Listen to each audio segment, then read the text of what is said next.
Good evening friend, welcome to Veeru Academy where learning meet success. उम्मीद करता हूं दोस्तों आप लोग सभी मस्त होंगे और अपनी तैयारी भी बहुत अच्छे तरीके से कर रहे होंगे। दोस्तों, आज हम काफी लंबे समय के बाद आपसे इंटरेक्ट हो रहे हैं। इसके पीछे रीजन कई सारे हैं, लेकिन रीजन पे हम ध्यान नहीं देंगे। ध्यान देने की बात यह है दोस्तों कि आज मैं आप लोग के सामने कुछ अनाउंस करने वाला हूं। अनाउंस में ये है दोस्तों कि आज डी फार्मा यानी डिप्लोमा इन फार्मेसी स्टूडेंट के लिए एक अच्छी खबर है। खबर क्या है? जो स्टूडेंट्स डिप्लोमा इन फार्मेसी कर रहे हैं उनका स्कोप के बारे में भी बताऊंगा कि क्या स्कोप होने वाला है फ्यूचर में। इससे पहले बहुत सारे स्टूडेंट का कमेंट आया था या कुछ स्टूडेंट मेरे पास मिलने भी आए थे कि सर आप डी फार्मा स्टूडेंट्स के लिए कुछ लेक्चर बना लीजिए, हमें प्रोवाइड कराइए, हमें बहुत ही परेशानी होती है सिलेबस को क्लियर करने में या फिर एग्जाम देने में। तो आपसे रिक्वेस्ट है सर कि आप डी फार्मा स्टूडेंट्स के लिए कुछ पढ़ा दीजिए ताकि हम लोग पास हो जाए। मैं आप लोग को बताना चाहूंगा दोस्तों डिप्लोमा इन फार्मेसी के बारे में। जो डिप्लोमा इन फार्मेसी यानी डी फार्मा जिसे कहते हैं, वह एक प्रकार का फार्मासिस्ट होता है। वह मेडिकल साइंस का एक हिस्सा होता है। मेडिकल साइंस का हिस्सा यानी जीव का हिस्सा, जीव को बचाने की हिस्सा। दोस्तों, आज तक जितने भी बायोलॉजी या फिर जितने भी आपने बॉटनी जूलॉजी पढ़ी है उसको अब फिजिकल रूप में साकार करने का समय आ गया है। दोस्तों, सबसे पहले ये जानना जरूरी होता है कि डी फार्मा करने के बाद आप क्या कर सकते हैं। दोस्तों, डी फार्मा करने के बाद आप एक अच्छा सा मेडिकल शॉप खोल सकते हैं जिसमें डॉक्टर के द्वारा लिखी हुई दवाइयों को समझ करके आपको पेशेंट को देना होता है। दूसरा, आप होलसेल का बिजनेस भी कर सकते हैं यदि आपने डी फार्मा करा हुआ है। होलसेल का बिजनेस यानी मेडिकल फील्ड में, ये ना कि खिलौनों का बिजनेस या फिर किराना फॉर्चून का बिजनेस। क्योंकि किराना और फॉर्चून एक अनएजुकेटेड पर्सन भी कर सकता है, लेकिन फार्मासिस्ट बनने के लिए आपको पढ़ना पड़ेगा, आपको डिग्री लेनी पड़ेगी, आपको लाइसेंस लेना पड़ेगा और वो सारा लाइसेंस आपको डी फार्मा करने के बाद यानी डिप्लोमा इन फार्मेसी करने के बाद मिल सकता है। तो दोस्तों, इसका स्कोप फ्यूचर में बहुत ज्यादा होने वाला है, तो आप बेझिझक इस कोर्स को कर सकते हैं। दोस्तों, इसमें सरकारी नौकरियों का भी चांस होता है, जैसे रेलवे में या फिर ईएसआई में या फिर कई सारे सरकारी अस्पताल में भी आपको नौकरी मिल सकती है एज ए केमिस्ट के फॉर्म में। अब आपने जान लिया दोस्तों कि डी फार्मा करने के बाद क्या अपॉर्चुनिटी रहेगी फ्यूचर में। क्लियर हो गया? आगे बढ़े। दोस्तों, डी फार्मा यदि आप कर रहे हैं तो आप एक जिंदगी बचाने जा रहे हैं। एक नहीं, बहुत सारी जिंदगियां बचाने जा रहे हैं। इस वजह से आपको इस फील्ड में या फिर डी फार्मा करते वक्त ये नहीं है कि कॉलेज की तरह पढ़ाई कर लिया, ट्यूशन चले गए, हाँ ठीक है निकल जाएगा कोई दिक्कत नहीं, 17 नंबर पास कर लेंगे कोई दिक्कत नहीं। दोस्तों, यहाँ पे आप एक जिंदगी को बचाने जा रहे हैं, कई सारी जिंदगियों को बचाने जा रहे हैं, तो उसके बारे में आपको गहनता से नॉलेज होना चाहिए, गहनता से ज्ञान होना चाहिए। तो ये जो सेशन मैं पढ़ाने जा रहा हूं, इस सेशन में आपको बिल्कुल ही कंसंट्रेट होकर के पढ़ना है। दोस्तों, डी फार्मा जो होता है वह 2 साल का कोर्स होता है जिसमें आपको 5 सब्जेक्ट पढ़ने पड़ेंगे। अब हम जान लेते हैं इन पांचों सब्जेक्टों के बारे में, कौन कौन से सब्जेक्ट होते हैं। पहला होता है फार्मास्यूटिकल केमिस्ट्री फर्स्ट, सेकेंड जो होता है वो सेकेंड ईयर में पढ़ना है। दूसरा होता है फार्मास्यूटिक्स, तीसरा होता है फार्माकोलॉजी, चौथा होता है ह्यूमन एनाटॉमी एंड फिजियोलॉजी और पांचवा होता है सोशल फार्मेसी। तो दोस्तों, इन पांचों सब्जेक्टों में से मैं जो आज पढ़ाने वाला हूं आपको, उसका नाम है, यहाँ पे लिख देता हूं,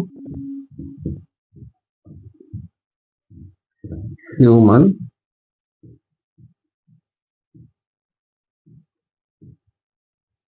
ह्यूमन एनाटॉमी एंड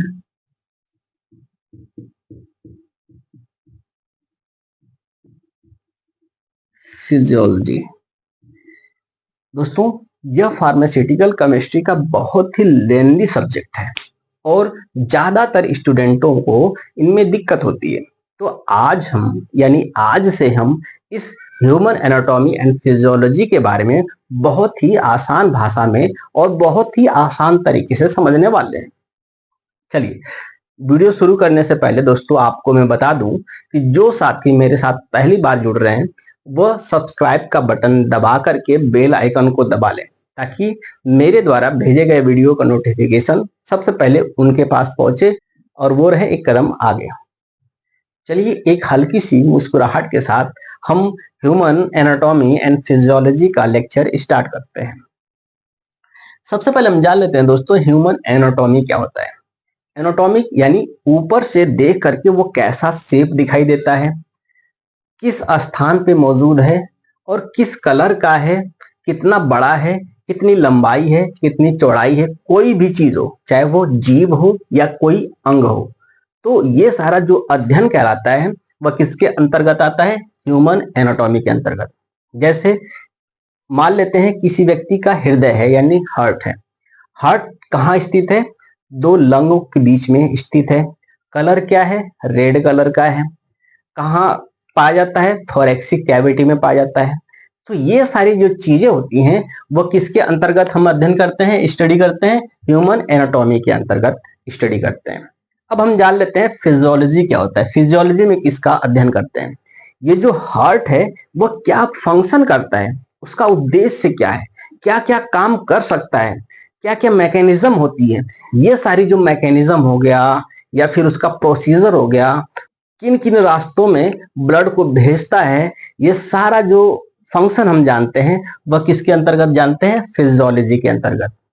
तो ये दोनों चीजों को एक साथ मर्ज कर दिया गया है, यानी ह्यूमन एनाटॉमी एंड फिजियोलॉजी दोनों एक साथ हमको पढ़ना है। तो बहुत ही आसान तरीके से इन सारे लेक्चर को हम खत्म करने वाले हैं। इनको मिटा दो दोस्तों। चलिए, अब हम आज स्टार्ट करेंगे सेल के बारे में। दोस्तों, हाई स्कूल आपने करा होगा, इंटरमीडिएट करा होगा यानी 12वीं, तो उनमें आपने जान लिया होगा कि सेल यानी कोशिका होती क्या है और कोशिका को हम पढ़ते क्यों हैं स्टार्टिंग में। हालांकि मैं जो इससे पहले लेक्चर दिया था यानी रेलवे के लिए, तो उसमें मैं कोशिका बाद में पढ़ाया था। क्यों, क्योंकि वो बेसिक लोगों के लिए था, इसलिए मैं सारा एनर्जी कोशिका पे वेस्ट नहीं करना चाहता था उनका, इस वजह से कोशिका चैप्टर में बाद में पढ़ाया। लेकिन आप डी फार्मा करने जा रहे हैं यानी मेडिकल फील्ड के ही स्टूडेंट हैं, तो आपके लिए समझना बहुत ही आसान है। ठीक है, तो हम पढ़ाने जा रहे हैं सबसे पहले कोशिका, सेल। दोस्तों, जो कोशिका होती है यानी सेल होता है, आपने अब तक याद करके रखा है, cell is the smallest structural and functional unit of the life. ठीक है, बहुत लोगों को याद होगा ये डेफिनेशन, परिभाषा। लेकिन आप दोस्तों डी फार्मा के स्टूडेंट हैं यानी डिप्लोमा इन फार्मेसी, तो आपको इससे परे देखना होगा, क्योंकि आपको ये पूरी तरह से कंसंट्रेट होकर समझना है कि किस अंग में क्या क्या चीजें पाई जाती हैं, बिल्कुल डीप में। ठीक है, तो हम सेल के पीछे जाने वाले हैं। जो सेल होता है वह एक्चुअल में किसका बना होता है, यह स्मॉलेस्ट स्ट्रक्चर होता है, वह 10th 12th या जो प्रिपरेशन कर रहे हैं कंपटीशन लेवल के लिए उनके लिए। लेकिन आप हैं डी फार्मा के स्टूडेंट, तो आपको सेल के पीछे क्या होता है, कैसे बनता है सेल, उसके बारे में जानना बहुत ही जरूरी होता है। जो सेल होता है वह बना होता है एटम से। एटम क्या होता है, परमाणु। अब परमाणु क्या होता है वो हम बाद में जानेंगे। ठीक है, अब बहुत सारे परमाणु मिलके क्या बनाते हैं, स्मॉल मॉलिक्यूलर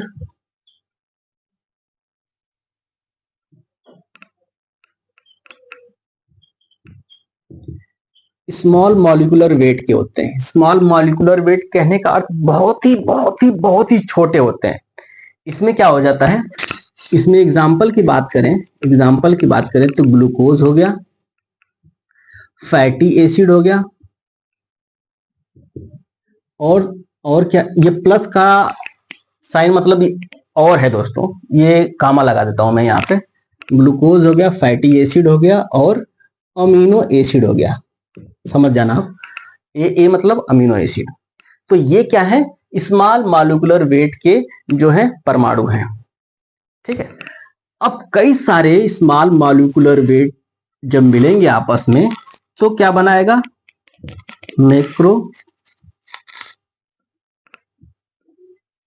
मैक्रोमॉलिक्यूल्स का निर्माण होगा।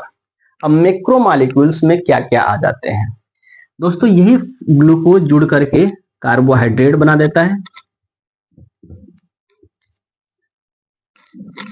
यही फैटी एसिड मिलके फैट का निर्माण कर देता है, और यही अमीनो एसिड मिलके किसका निर्माण कर देता है, प्रोटीन। दोस्तों ये जो मैं पढ़ा रहा हूं आपको, ये डी फार्मा की ह्यूमन एनाटॉमी एंड फिजियोलॉजी का बेस तैयार हो रहा है। यदि इसको आपने ध्यान से नहीं देखा तो इसकी कोई गारंटी नहीं है कि आगे का लेक्चर भी आप प्रॉपर तरीके से देखेंगे, क्योंकि सारी चीजें इसी पे डिपेंड है। ये न्यू तैयार हो रहा है, यानी जब तक न्यू मजबूत नहीं करेंगे आप लोग, इमारत बहुत ऊंचा नहीं जा सकता। तो मैं बार बार इस चीजों को ध्यान दिला रहा हूं आपको कि ये लेक्चर आपको देखना ही देखना है और समझना भी है। ठीक है, तो स्मॉल मॉलिक्यूलर वेट मिलके क्या बनाएंगे, ये मैक्रो मॉलिक्यूल्स का निर्माण करेंगे। इसके अंतर्गत कार्बोहाइड्रेट, फैट और प्रोटीन आ जाता है। अब बहुत सारे मैक्रो मॉलिक्यूल्स मिल करके मैक्रो असेंबली बनाते हैं। असेंबली कहने का मतलब जुड़ना, यानी बहुत सारे मैक्रो मॉलिक्यूल्स मिल करके मैक्रो मॉलिक्यूल्स असेंबली बनाते हैं। जैसे प्रोटीन प्लस आरएनए मिलके क्या बनाएगा, राइबोसोम बनाएगा।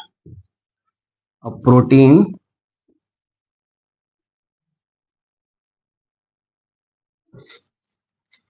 और प्रोटीन प्लस डीएनए मिलकर क्या बनाया जाएगा, क्रोमोसोम।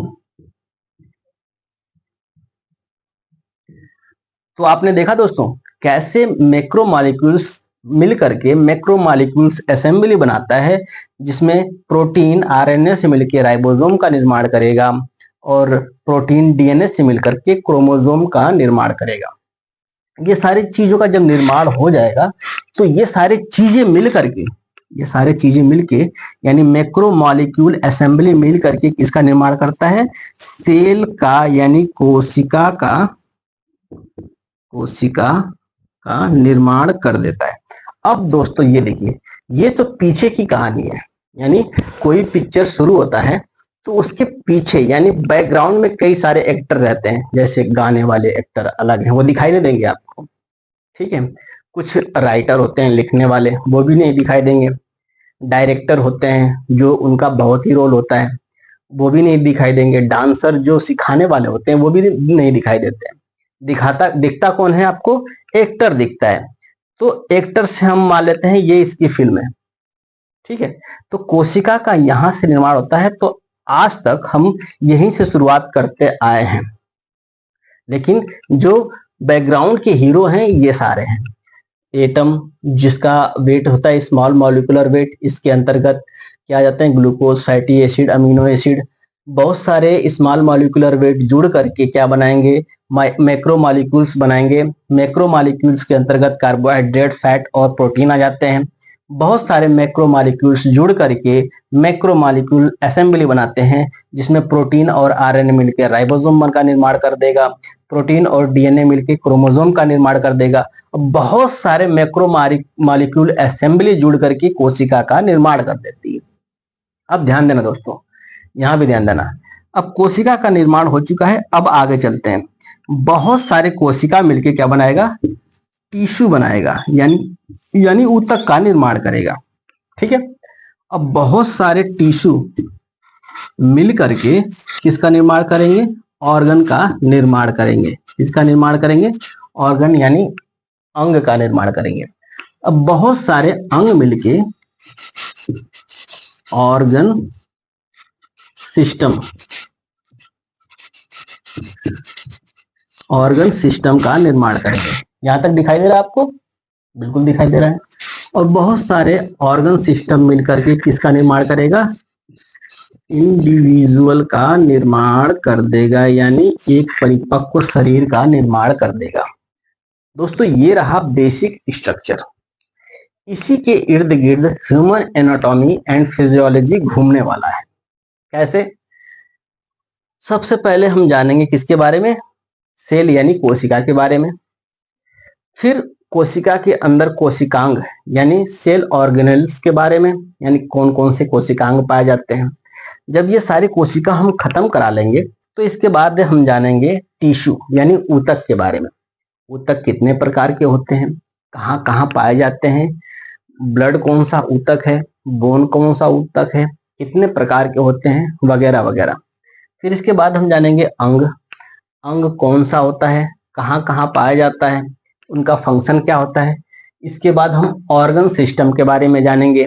ये ऑर्गन सिस्टम जैसे सर्कुलेटरी सिस्टम हो गया, रिस्पायरेटरी सिस्टम हो गया, डाइजेस्टिव सिस्टम हो गया, सर्कुलेटरी सिस्टम हो गया और स्केलेटन सिस्टम हो गया। ये सारे सिस्टमों के बारे में जानेंगे, तब हम जान पाएंगे इंडिविजुअल यानी पूरे परिपक्व मानव शरीर के अंदर क्या क्या चीज पाया जाता है, उन सारे चीजों के बारे में।